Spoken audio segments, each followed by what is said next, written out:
Hey everyone, it's Rosin, and I'm here today to, God, I can't believe I'm talking about this. I'm here today to talk about a substantial life update that just completely blindsided me the past few days, and, I've tried to record this video a lot of times now throughout the weekend. I kind of have the place to myself, family's out of town, and, yeah, I don't know. It's been hard finding the words and not just going all over the place because there's so many different things to talk about or, things that have been on my mind. And I'm kind of happy that I have the place to myself this weekend just because I've had a lot to ponder. I've had a lot of complex emotions to work through, but they're good emotions. They're very good emotions. And, I'm a sensitive guy. I'm almost always working through some complex emotions deep down inside. But it's a nice change of pace for them to be joyous and a little celebratory rather than despair-inducing or like depressive, I guess. So I've been having a good past couple days here, and feeling a little bit more secure about who I am and how I want to approach life moving forward, and kind of just feeling a little bit more confident now that I know more about myself and what I want out of relationships and life, kind of what to do. So, I suggest you grab a snack, sit down, get cozy, get in the recliner if you have one, cozy bed, whatever you got that you like to, get all snuggled up in or whatever. Grab a blanket, grab a drink. We're gonna be here a while, because I want to tell the full story, and, I make YouTube videos mostly to share my love of, like, niche media and, like, criticism around that media. Maybe expose people to weird bullshit like games and anime and whatever other things are out there in life that maybe they don't know about, and share my love of those things with others. And also share my critical voice and how I view these pieces of art and all that. But that's not the only reason I make, YouTube videos, and that's not the only reason I feel like I have this creative bug inside me that compels me to make these videos still, right? I think the other part of it is I do want to impart some of my soul onto people and kind of share a legacy or just, I do want to connect to people on some level and give them things to think about maybe, or things to ponder, or maybe, in the best case scenario, maybe able to help them out by offering insight into my own experiences in life or through the world, and hope that somewhere somehow that helps someone else, right? That's I'd say a fairly significant part of the reason why I still make all these videos, and I love to do this thing still. So maybe you're not going through anything like this, or maybe you're going through something that's kind of similar. I don't know, maybe you're going through something very similar, and hey, who knows, I hope this really, resonates with you, but, even if you aren't, or, like, can't relate to what I'm about to talk about, I at least hope you maybe consider how this, how my experience could maybe mirror or be close to other people in your life, and maybe gain some insight into what they could be possibly thinking or going through as well. So, I'm trying to think of where I should even start. I guess to recap, because, I'm not sure how many of you even follow me on Twitter or, like, regularly, like, watch those update videos I make every, like, couple months or so, but, I guess to kind of recap where I've been with life, last year I lost a shitty job. I got completely laid off because the company got acquired by another company. It was fucking stupid. But that job was miserable. It was making me miserable. I had, like, increasingly, like, more stress and less and less personal time, and the expectations of the work I was supposed to do for the money I was making were just absolute horseshit. Thankfully, December of 2021, got hired at a place basically doing the same thing but for more money and with better working conditions. That job has been wonderful. I genuinely, really get along well with the people I work with. Both of my bosses are just fucking amazing people. I went from liking them, but, still being like, but, they're my boss, they're not my friend, to, just genuinely, believing that these people care about me doing well in life, and they constantly have gone to bat for me to make sure that I am being treated well within the greater organization, and that I am happy and that I have room to grow and to feel fulfilled by the work that I do, as much as you can, be fulfilled by work, I guess. But they're genuinely have been good people and good leaders that I've been happy to lend my talents to, I guess. And even earlier this year, I'm not going to get too into the weeds on it because it's a very complicated and kind of weird and specific thing, but they fought hard to ensure that I got a salary increase because they were like, you are making way too little money for how much you contribute to what we're doing here. And I received a salary increase that I do not think I will ever, see again in, until the day I die. It was, percentage-wise, from what I was making before to what I'm making now, disgustingly huge. And it is greatly, I'm not fucking rich, right? But, it was big enough that it has greatly improved my day-to-day existence and how comfortable I can be in my life and how peaceful and how secure I can feel paycheck to paycheck. I've been feeling very good on that front as of late. I've been feeling very taken care of, and that's been wonderful. But I was very happy there as a result of that. Just finally I'm working a job that pays me well and treats me right. What more could I want? And then unfortunately bad things started to happen, and I made an update video that I'll probably link into this in the description talking about this. Where I was kind of unexpectedly hit by the death of my grandmother, and then a falling out I had with someone who I had a failed relationship with that kind of started as a friends with benefits thing with a coworker from my old job, and we explored if maybe it was going to be something more, and then we backed it down to a friends with benefits thing again, and then it just constantly, time and time again, she did not treat me how I would have liked to be treated, and just crossed boundaries that we had both agreed upon emotionally, and just did some weird things. There was a point where I cut off contact, and she tried to get into contact with my little sister to try to get back in touch. Just really fucking weird shit, and just I'm happy that person is no longer in my life, but it was very distressing. And like I said too, that was kind of happening not long after the death of my grandmother, who was, again, just one of the best people, just flat out, I've ever met in my life. Just an outstandingly influential woman who just, taught me the value of kindness and empathy in a way that no other human being, I think, ever could have. And just, the drive to not just take things at your own pace, but also always be willing to move forward, or always be willing to, learn things and improve yourself. She was just such an influential role model for the person I grew up to be. And it was really hard to lose her. I'm mostly over the hump of the depression on that and, that grief, but, every now and again I still have a straight A where I'm like, oh, I'm out and about in town, and I'm like, oh, I'm a few streets down from Grandma's house. Maybe I should go visit. And then I have to remind myself she's not there anymore. Or I'll be having a lazy weekend day, and I'll be like, oh, I should call Grandma. And it's like, fuck, I can't. I lived my whole life just being able to do those things, and it still hurts to kind of forget, oh, she's her time has come and gone. But I've adjusted. I've learned how to, live and live without her and continue to live in a way that I feel like is, still cherishing and taking pride in the things that she taught me about life and the many positive things that she brought to me as a person. But I still miss her a lot.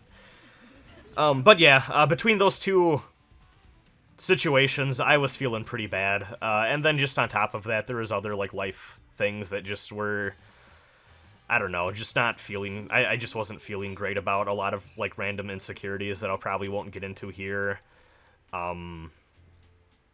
But I was feeling pretty down emotionally, and I was like, this is probably a good time to get back into therapy. And I can't remember when I recorded that last update video how far along in the process I was with that, just because it's been so long and I barely remember what I even said in that thing at this point. But yeah, the therapy has been wonderful, like genuinely wonderful. My therapist, like, she, by far best therapist I've ever worked with in my life.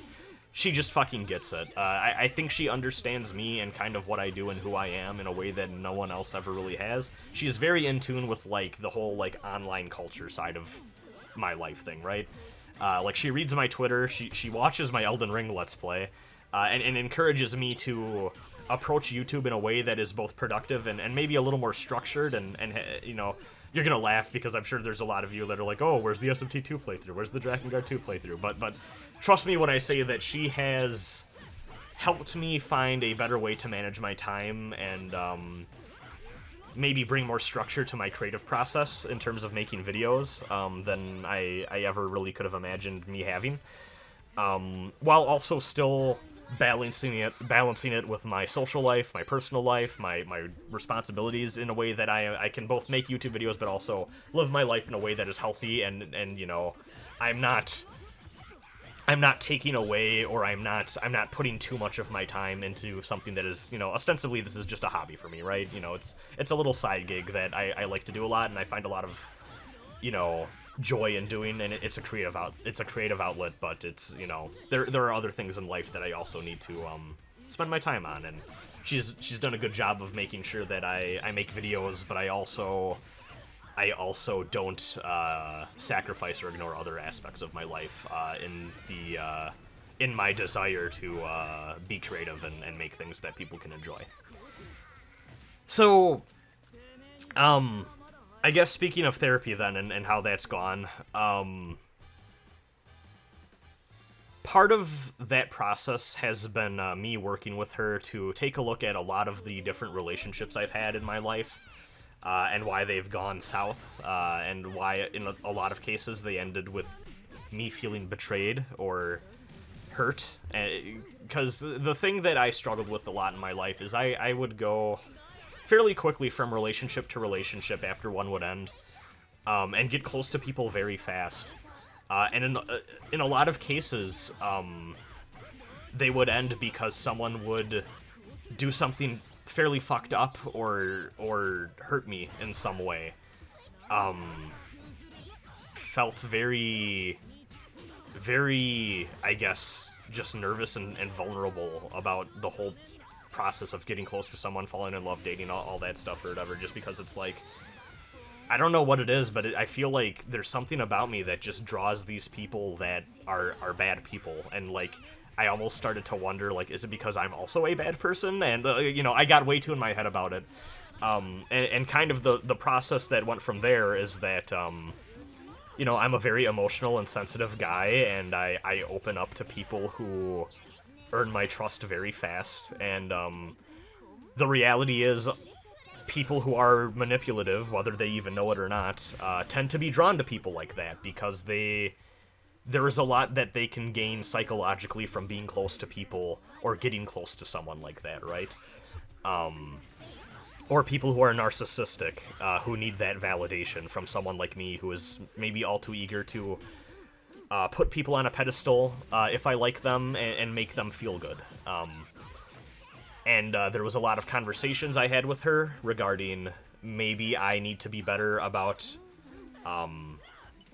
identifying red flags and also learning how to put up boundaries in the relationships that I form with other people. You know, her and I have done a lot of work to like look at various friendships and romantic relationships I've had throughout my life and trying to figure out why they went the way they went, you know, both good and bad. Like, why have I continued to spend time with the people in my life who I consider my best friends? Or even, like, you know, the what was different between my exes who, things went really bad with, and I cut out from my life, or the I have an ex who, one of my exes, actually I have a couple exes who I'm very close friends with. I would consider them like some of my best friends, and like what the differences were there, and like kind of just exploring all of these different relationships I've had with people, and just understanding how I can set myself up for success in protecting myself in the event that I start to get close to someone and they start to show signs that maybe they may not have the best of intentions. And there's been a lot of other things, like the relationship thing has been, I guess, kind of the big one, but also too through this process too, I've also I've reconnected with a lot of people who I haven't really talked to in a while, and rekindled some friendships that I had been missing. Because something that I had found, especially post-pandemic, is that a lot of my social connections have been long distance for a while now, and I really fucking missed hanging out with people and having people who I can be close to and interact with, in a physical space. And I've been able to rekindle friendships with people that are close by, and just I can hang out with people again, and I've been really enjoying that, and it's just been great to just reaffirm, like, oh hey, we didn't really stop being friends or anything, or it's not like, oh, something bad happened, or we realized we didn't really like each other. It was just like, we got busy, but we're still friends, and now that we kind of are in a dialogue again, we can invite each other to hang out and do all sorts of fun stuff together again. So it's been really good for me to just have nearby friends, in addition to all of the online friends and long distance, friends who have moved away and stuff like that, and just being able to have a good mix of different social circles where I feel like I can have a good time and feel safe in, right? So, to bring us to the main subject of the video, I suppose, my therapist often likes to send me, I guess you could call it like homework or pre-session material, where sometimes she'll just send me articles or little assignments to do almost. It really does genuinely like feel like homework. But and basically these are things that she wants me to do just so that I can be introduced to certain subjects that she wants to introduce to me ahead of time. And it just is a way of streamlining the conversations that we have and making sure that I come into them well equipped to kind of know what we're talking about. And we can get to the meat of the subject matter. We don't have to waste time going over things that I already know, or like I can feel like I have one foot in the door already before I even start the session with her, right? So my sessions are on Fridays. Not every Friday. It was weekly for a while, and then we've moved to a more infrequent format, which has been nice. But last Friday was my latest session, and like literally like the day before, she sends me a couple articles on demisexuality, which made me raise an eyebrow, because I'm gonna be honest, I had heard of the term before, and I had like known of its existence, but I didn't really know what it was offhand. If you are unfamiliar with demisexuality, basically it is a sexual orientation that describes individuals who really don't feel like a sexual attraction to someone unless they have developed some like they can feel some form of emotional bond there. And it is technically under like the asexuality like umbrella, or I believe it's considered like gray asexuality, which is kind of like a spectrum within asexuality. And I was just not expecting that, and she sent all this to me, and I immediately assumed, like, is she implying that I may be demisexual? And I read the brief overview of it, just like by doing a quick Google or whatever, and I was like, I don't think this is a good fit. I don't, I guess what I should say is that I didn't know it at the time, but I had a very limited view of what asexuality could encompass and what it could necessarily mean and what it could look like within an individual. And I had just kind of completely written it off all throughout my life just because I didn't have a full comprehensive view of what it was. So I was kind of like, yeah, I think that's a stretch. But then I kept reading through some of the things that she had sent me and started to do a little bit of reading on my own, and the more I read, the more I started to feel like, oh fuck, this explains a lot about my life and my relationships up to this point, how I get close to people, random life experiences that I've had that just felt a little off. And I was, I went through like a little stage where I was like, I don't really feel like this is right. And then the more I read, the more it just, this like icy barrier I had kind of formed around myself, that knee-jerk like, fuck, like, nah, like, fuck no sort of thing, just kind of melted away. And I was like, huh, this is really, like, I resonate with this in a way I did not expect to. And there would be times where I would hit something where I'm like, well, this doesn't feel exactly right, but then I'd look into it more, and I'd be able to find someone's personal experience where they were like, oh, well, this is my experience with it. And in a lot of cases, when I would read people discussing their demisexuality, it was close enough that it honestly felt like it could have been like a past version of me writing some of these things about different things or thoughts or emotions I have felt throughout my life. And I just kind of became completely enraptured. And then I started to talk more with some friends about this and kind of opening up. This was all still, before my session, and basically everyone who I kind of talked to about this or whatever, kind of private one-on-one, they were like, yeah, this makes a lot of sense for you. And, I don't ever want to, I wouldn't ever want to, claim an identity for myself based off of others' perception. I feel like that is a recipe for disaster, and, fucking, this is my life. How I feel my identity should be is no one else's.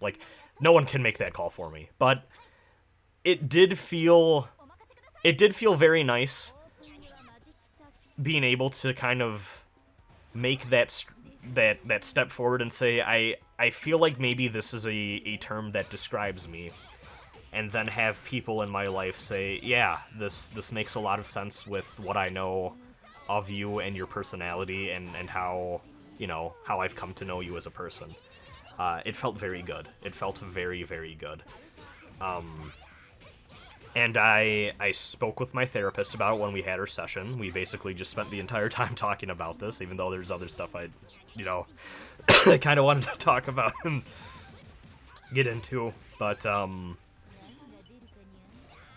what my therapist kind of ended up helping me realize is that maybe a lot of these issues I've had in my life with relationships where I feel like I get really close to people really fast and then I end up getting hurt, may have been partially the result of me trying to navigate dating and forming emotional connections and falling in love, and me trying to create a version of it that worked and made me feel comfortable, while at the same time having to fit within a more heteronormative world that is not structured to necessarily accommodate the emotional needs of someone like me. And realizing that was setting me up to be vulnerable and at risk for certain situations in a way that I had just never considered before. And now that I kind of know how important it is for me to have that emotional connection to feel attracted to someone, I now feel more equipped than ever before to communicate my needs to another person who I think could be a potential partner. and be able to take things at my own pace, and maybe also learn how to bond with people in a way that allows both of us to, have more time to breathe and establish more set expectations and boundaries, and just more open communication of how I need things to go for me to feel comfortable, and how important establishing that friendship is before we can move on to being something more. And I guess that's really the heart and soul of it, but I do also just want to talk a little bit about that process of discovering myself, because like I said, time and time again I saw something and I was like, well, that just doesn't seem right at all. Like, one thing, and I've seen that a lot of demisexuals have this, is, you kind of read the description and it's like, oh, you don't really feel anything for someone until you become close to them first, and I'm like, well, yeah, no fucking shit, isn't that how this is supposed to work? But then, like, I think about things about how it seems, how ever-present things like hookup culture or online dating and dating strangers and feeling that attraction to strangers, like, I mean, that is just common popular sexuality in the world. And those, specifically things like online dating or even asking strangers out are just things that I have never been comfortable with. And tend to be huge no-goes for demisexuals in general. Like, you feel like you need some sort of emotional in, or like you have an understanding of a person and kind of who they are, and feel like a connection with them before you even go like, oh, they're attractive, and hey, maybe we should date, and then get to know each other a little bit more. Like for people like me, it's more like I want to get to know this person and then explore, oh, okay, now I really want to get to know you more, and that sort of thing. But like that attraction can't really exist without there already being like a foot in the door to who that person is emotionally, and kind of having that bond already created. And also too, like, even just like hearing the word asexual, I was like, well, all throughout my life I'm like, well, that would never fucking describe me. Like, I'm someone who, God, I can't say this without sounding like a douche, but, I've had a lot of sex in my life. Every time I get close to someone, and, it's different with every relationship, and, how intimate, the other person wants to be, but, like, pretty much everyone I've had a long-term relationship with, we've had a pretty active sex life, and, like, that degree and level of intimacy was very important to me. As well as the other person, and was a big part of making that relationship a connection we wanted to make work, right? And I had just kind of assumed that wasn't really the case for asexuals, without realizing that asexuality is a very, very broad spectrum. And it doesn't mean like, oh, you just don't feel attracted to people, or oh, you don't like get horny, or you don't want sex or whatever. Like, it's just like, no, you don't get attracted to people in necessarily the same way or to the same, degree as other people do. Like, like in the case of demisexuality, there's like that emotional bond caveat to it. And then too, also just like a lot of life things that I thought back on, and things that felt like I finally had an explanation for. Like, one thing that is really common, and I saw this was especially true for like guys who grew up and didn't realize they were demisexual, is, you'd go through like middle school or high school or something, and like the rest of your guy friends would be like, oh, so and so teacher is really hot or whatever. Like, I remember in my case, the like middle school like counselor lady that we had was like a very young, like basically right out of college woman who was very attractive. And, like, I remember all of the guys, like, especially, like, in my group of friends, well, I don't want to say especially, it was basically all the guys in the school, but, like, like, my group of friends or whatever be like, oh, God, like, she's so hot or whatever, and, like, I just remember being really uncomfortable with that or whatever, just, like, being like, that just doesn't feel right, or even, like, you know, people being like, oh, this celebrity is so hot or whatever, and like being like, yeah, like I see that they're attractive, but I just like I don't feel anything like there. And again, it's because that lack of emotional connection. Something that actually I feel like I kind of go against the grain on with the demisexuality thing, but, you know, I'm still close enough to it that I feel comfortable identifying with it, but there are a couple things here and there where I'm like, yeah, it's not exactly a fit, but I saw that actually a lot of demisexual people express attraction to fictional characters because of the narrative association that they have with them, and you know, they form kind of a pseudo-emotional, like, attachment to them.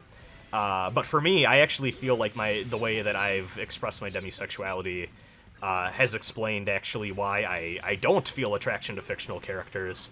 And I've always felt kind of like an outlier in the spaces I exist in online because of that. Like, growing up or whatever, and you know, kind of getting more involved with things like anime and video game fandom or whatever, you know, you'd always see people being like, oh, so-and-so character is so hot, or like, you know, people sexualizing fictional characters, and like, I always just had this thing, like, I always just had this thing where I'm like, I can't, like, I feel no attraction, like, no matter what the character design is, like, I feel no attraction to this person, well, that's the thing, I feel no attraction to this character because they're not a person, you know, they're not real, like, there is no emotional connection to be made with a fucking fake, fictional, like, persona, that, like, there was no in for me to feel any sort of attraction because, like, I knew, like, this is not a real person.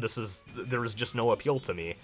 And that had been something that I always kind of wondered, like, why is it that it seems like I am, like, one of, like, maybe a handful of people I've ever met or whatever that's, like, really into anime or video games or whatever, and it's like, I have never found, like, I have never looked at a character or got, like, you know, attached to a character in a way that, like, made me feel attracted to them or whatever. And it just always felt really weird to me that was so commonplace. And I think that is just me realizing now it is because that there's no hope or, like, chance for an emotional connection to be made, and therefore I just don't even view them in that way. Like, I just do not have the capacity to do that. But again, you know, like I said, it seems like for a lot of demisexuals, fictional characters and feeling attracted to them because of how attached they get through the narrative, it does seem to be a very common thing. So I don't want to downplay that. It's just, you know, it was kind of interesting for me to connect that to this recent realization, I guess. And then the other big thing is a lot of demisexuals kind of went through the same arc I did, where they felt off about some things in life, but they didn't know how to put it into words, and in a lot of cases how it's expressed is they go through a phase growing up where they wonder, am I gay, or, like, you know, am I trans, am I non-binary? And I absolutely went through some of that. Like, when I was in high school, I distinctly remember there was a week when I was, like, I want to say, like, 16 or so, where I just, like, I strongly considered, like, do I like guys? And, you know, after thinking about it, I'm like, no, like, I don't actually feel any, like, attraction to men, really. Like, maybe every now and again, I'll see a dude and be like, that's a really hot guy, but, like, I don't, like, there's no strong, like, you know, attraction there, really. So it's like, okay, that wasn't it. And then later on in life, I revisited those kind of, like, lingering, ambiguous feelings, and I'm like, maybe that was my way of trying to deal with the fact that maybe I'm not cisgender. And I worked with some friends who I trust a lot to maybe explore my gender identity a little bit, and I kind of wondered, maybe I'm non-binary. And I explored that for a while, and came on the other side of that exploration, realizing, no, I'm pretty sure I'm cisgender. I'm pretty sure I feel most comfortable calling myself a man. And maybe I'm not entirely comfortable with masculinity, but I feel like that is more of what society has made masculinity. And basically the lesson I learned coming out of that process was realizing that there is definitely a degree of androgyny that appeals to me. But overall, I kind of feel most comfortable expressing myself as primarily masculine with a little bit of, like, androgynous quality to it. But the masculinity was still kind of the primary focus there. And more importantly, I kind of realized, like, I don't need to be masculine in the traditional ways that make me uncomfortable. I can have my own version of masculinity that makes sense to me, and focus on the elements of masculinity that make me feel good and make me feel like I have a place in the world, sort of thing. But then, like, you know, fuck, even after that, I still had this, like, question of, like, I don't know, something just doesn't feel right here. Like, I guess I had always been, I have always, ever since I basically have been, like, 18, found myself involved in and drawn to and feeling most comfortable in LGBTQ positive spaces. And I kind of figured, like, that's probably just because I'm an empathetic person and I don't want to hang out in spaces that aren't like that, because most of the time, if you don't do the groundwork in a community to establish, like, hey, this is a safe space for these people and we care about these things, things will go south and you're gonna have a community filled with assholes or whatever, right? So I kind of just excused that part of myself as being like, hey, like, the reason I spend so much time in these spaces is because, you know, I care about people and I'm empathetic and I want to hang out with people who I don't think are assholes and treat people right. And by that very nature, I am going to be involved in spaces that make room for those people and heavily focus on their needs and what they need out of a community or whatever. But, you know, still, in the back of my mind, it always made me wonder, like, maybe I am not just like an ally. Because I feel like maybe there's something there. And just, again, I just had an underdeveloped view of asexuality. And I just did not really understand everything that it could involve and how many different ways it can express itself and what it all encompasses. My view was too narrow. And now that I know what demisexuality entails and I resonate with it so strongly and I feel comfortable identifying and saying I'm demisexual, I feel like I have this whole new vocabulary and lens to... I have a whole new vocabulary that can allow me to put words and express sentiments that I never thought, like, I could really vocalize before. I feel like I finally have a voice to speak my truth and my lived experience. And I feel like I have a lens to view the world through and other people through and myself through. and a map that can help me realize, help me find the way to forming bonds with people that, and forming relationships with people that are going to be a lot more successful and a lot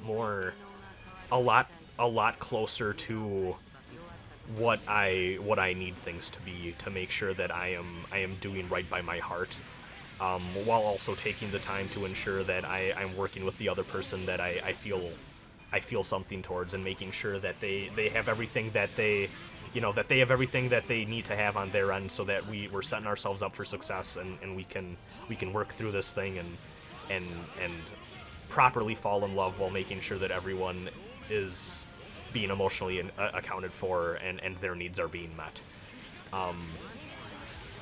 And I don't know, I'm just like, a lot of the times on my Sundays, I'm recording this on a Sunday, I spend most of the day worrying when it should be a day of rest. I think a lot of us who work typical 9-to-5s or, you know, have the full-time employment thing, I think a lot of us do this, right? We spend Sundays worrying, or thinking about all the fucking bullshit we're gonna have to deal with in the next 5 days.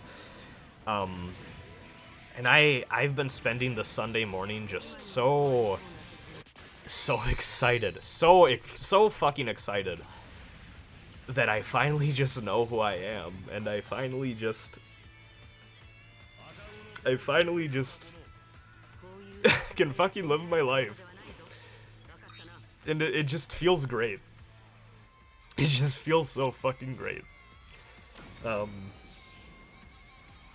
And I'm proud of myself for going on this journey and just kind of coming to understand myself and finding a missing piece of the puzzle that is my life that I never knew I needed to find. But now that it's here, I feel like such a better version of myself. And, you know, part of that is still obviously, too, the whole, I've been going through a lot of therapy and working on things and, you know, doing all of that, but I genuinely feel like I am the best man I have ever been in my life, the past few months. I genuinely feel like I have been the best version of myself, and, you know, I'm not fucking perfect. God, fuck, I'm never gonna be perfect. There's so many little flaws and things that I wish I could work on and insecurities that I wish I could get over, but in terms of feeling confident in how I live my life and who I am, and my comfort in feeling like I belong in this world, and I have meaningful connections with other people, and I contribute to their lives in a way that is positive, and I know that they'll always be able to have my back and contribute positively to my life. I have never felt better. I really have not, and it's, you know, I maybe wish I would have discovered this and learned a little bit more about this maybe, say, 5 years ago. I feel like there were many opportunities where maybe I could have done a little bit more reading and exploration, but, you know, we all come to things at our own pace, right? So, I feel like a little bit of a late bloomer, and I have, I guess, a little bit of sadness about that, but aside from that, I'm so fucking happy. It's been good. It's been very good. And I hope whoever you are out there, I hope you got something out of hearing my story and how I feel about things. And I hope if you're struggling to find yourself or you feel like things are off, I hope you figure out whatever you need to figure out to make yourself feel like you've found the answer and feel confident in being who you want to be. It was something that I kind of went my entire life wondering if maybe I'll die one day and I'll just have never figured it out, or I'll always have felt as though something was off, and I just, you know, there's always going to be that little itch in the back of my mind that, you know, was always going to be there, and everything just felt a little off, and I just had to deal with it and, you know, try to make the best of it. But now that I finally have an identity to describe myself that I never knew I needed, I just feel like I'm ready for whatever life can throw at me now, and I'm so fucking thrilled to see where my life goes from here. So yeah, I'm gonna go grab lunch. I don't know from where yet, but I'm fucking starving, and God, it's so humid out though. I don't maybe I'll order something. I'm lazy, but yeah, I hope you have a wonderful rest of the day. Thank you so much for listening to this, and I hope you're doing okay. I really do. See ya.